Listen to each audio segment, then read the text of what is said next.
Ever wanted a game so much it physically hurt? Ever found yourself counting the seconds until release day, just wondering how you're going to make it through? Ever wished you could immerse yourself in the setting ahead of time? Relax, my friend.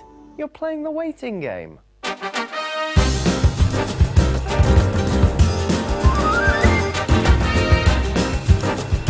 You can think of the waiting game as a tasty snack for your hungry eyeballs, bringing you 5 things from the world of games, films and books, best suited to get you ready for the games you want. This is the very first episode and we're kicking it all off with a little game called Grand Theft Auto 5. No pressure then. No pressure then.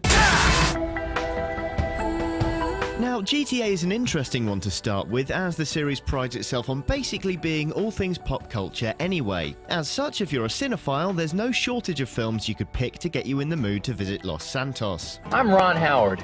This is Grand Theft Auto. No, not that one. That's not even funny. You can watch Kiss Kiss Bang Bang instead. Oh, hurry up.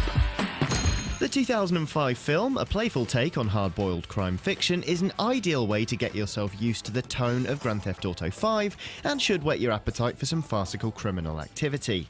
In it, Robert Downey Jr. plays a thief going undercover as an actor after he stumbles into an audition while trying to escape a robbery gone bad. See, this is what I'm talking about. Old school method. Still with me? Good, because it only gets more farcical from there, with a cast of vibrant, eccentric characters who'd look right at home on the mean streets of Los Santos. Harry, for instance, is a complete bounder, bouncing from mishap to mishap without ever falling out of love with himself, just as delightful cousin Roman bimbles around in GTA 4. The snappy dialogue between the main characters is also pretty similar to the stuff we've seen between Michael, Trevor and Franklin. Back in town, baby! Yeah! Still not won over? Why not let Val Kilmer convince you instead? I'm gonna break your nose now. Okay. Oh. You see that? He just broke someone's nose. Did I just cut off your finger? Yeah. Speaking of characters who could be straight out of Grand Theft Auto, Samuel L. Jackson and Robert De Niro put in some pretty stunning performances in Tarantino flick Jackie Brown. The film plays heavily on the tensions between a few prominent criminals, with plenty of deal-making and backstabbing thrown into the mix, something we can probably expect to have to deal with while playing as the 3 separate protagonists in GTA 5 itself. Suppose a group hug's out of the question? A lot of Jackie Brown is to do with your past coming back to haunt you, much in the same way as Michael's former life as a bank robber resurfaces to, well, turn him back into a bank robber. What do you want? Just came by to see if there's something I can help you with. I'm retired. As an added bonus, Jackie Brown is based off the book Rum Punch by Elmore Leonard, giving us the perfect segue to our next recommendation, the writings of Elmore Leonard. I kind of ruined the surprise there.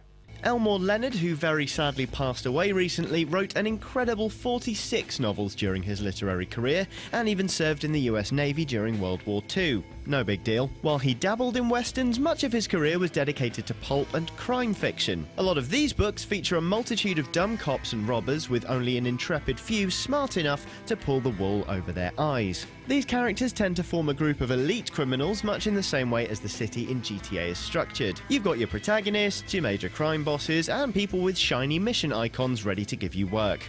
Many of Leonard's works have been adapted for the screen. In fact, Get Shorty, Out of Sight and 3:10 to Yuma all hit cinemas thanks to Elmore Leonard's brilliance.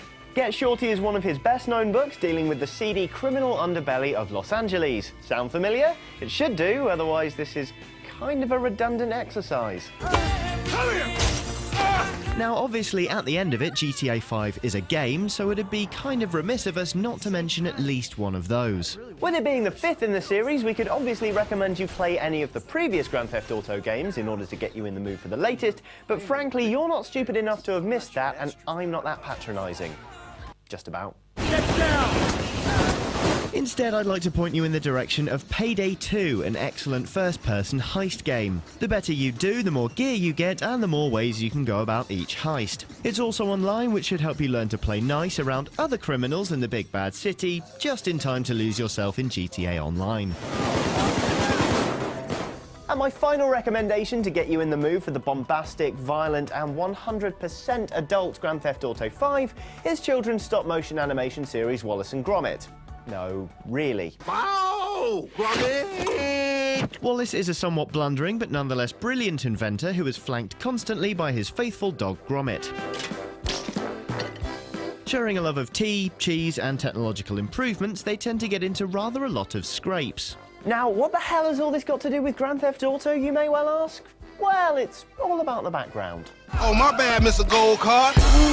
One of the best things about the Grand Theft Auto series is the amount of attention Rockstar puts into the little details in the world, meaning you're never far from a hilarious product name or suggestive company slogan. And while Wallace & Gromit doesn't quite go so far as to feature a jet ski called a speedophile, it is rammed with the same kind of subtle humour that creates a truly wonderful atmosphere.